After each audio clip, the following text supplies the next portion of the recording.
ताज्या बातम्यांसाठी महान करेला सबस्क्राइब करा आणि बेल आयकॉनला क्लिक करा। अधिसूचनेचे कायद्यात रूपांतर होणार, मनोज जरांगे पाटील। अधिसूचनेचे कायद्यात रूपांतर होणार आहे।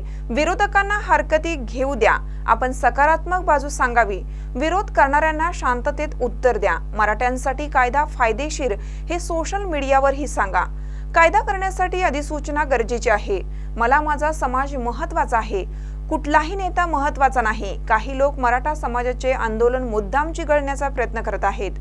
आंदोलन संपले नाही, तात्पुरते स्थगित केले असल्याचे मराठा आंदोलक मनोज जरांगे पाटील यांनी सांगितलं। पाहूया पुढे ते काय म्हणतात।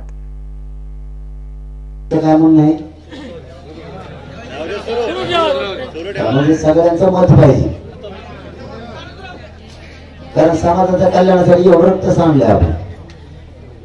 आता का शेवटचं उगत थोडं राहिले, शेपूट फिरे म्हणायचं त्याला। आता हाती गेला शेपूट राहिले नाही, आता ते शेपूट नाही उगत थोडस अंमलबजावणीचा विषय त्यांनी आता कायदा पारित करून फक्त कलेक्टरांना सगळ्या सूचना करायच्या राज्याने की त्याची अंमलबजावणी होती।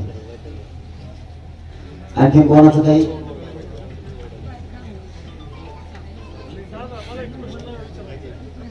आपण हे आंदोलन उभा केलंय, आंदोलन उभा केल्यानंतर पासून ज्यांना कुंडी प्रमाणपत्र मिळालं त्यांची व्हॅलिडिटीचं प्रोसेस कसं लगेच नवीन जे ओळखते लगेच, कारण काल मी तिथे प्रश्न उपस्थित केला, मग तिथले जे हायकोर्टाचे वकील होते आणि शासनाच्या प्रतिनिधी त्यांनी सांगितलं लगेच ते चांगलं केलं डोक्याचं आपल्या ते नंतर नाही अवघड होतं केलं। हो लगेच लगेच लगेच, कारण तसं राज्य मागासवर्ग आयोगाने तसे आदेश दिलेले लगेच नवीन साठी। आणखी कोणाचं काही फोटो काढण्यापेक्षा प्रश्न उत्तर झाले बरे। आपण पेपरला 8 तारखेला दिलं होतं, सुरडी कोर्ट मध्ये एक नाव नाही आणि एक एवढाच कागद ऑनलाईनला दिलेला आहे त्यांनी, एवढाच आपल्या तळहात एवढा ते कागद। आता थोडी राहिलेली म्हणजे झालीच, ती सुरू झाला। फक्त आपलं म्हणणं असं, आता सगळं झाल्याच्या नंतर आंदोलनाचा पुढं काय आपला आजच्या बैठकीत आपला असा निर्णय तुम्हाला विचारू, जो कालचा अध्यादेश त्याने काढला सगळ्या सोयऱ्यांचा, त्याच्याबद्दल त्याची अंमलबजावणी होऊन त्याची नोंद मिळाली। त्याच्या नोंदीच्या आधारावर नोंद नसलेल्या सोयऱ्याला एक तरी त्या कायद्याच्या अंतर्गत एक तरी पत्र मिळावं, तोपर्यंत हे आंदोलन सुरूच ठेवावं असं मला वाटतं। पुन्हा एकदा सांगतो, तुमच्या लक्षात नसला तर कायदा पारित झालाय, त्यात काही दुमत नाही,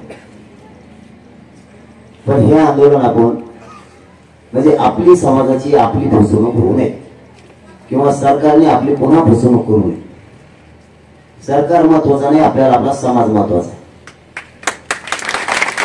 कायदा पारित केलाय, तर त्यापासून मिळालं काय? नुसताच तो कागद राहू नये।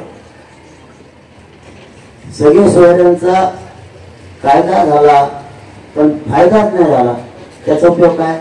जसं की 1 जून 2004 रोजी मराठा आणि कुणबी एक हे असा कायदा पारित झाला, आता त्याला 18 वर्ष झाले, त्याचा काहीही उपयोग झाला नाही, काहीच। कायदा बनला तरी उपयोग नाही, मग तो केला कशा? त्यामुळे आपण आता सावध येतो, गाफील राहणाऱ्याचं आंदोलन फसवतो। हे आंदोलन गाफिलातलं नाही, पाणी का पाणी दूध का दूध करतं, एका घावात 2 तुकडे केल्याशिवाय हे आंदोलन थांबत नाही, असं हे आंदोलन।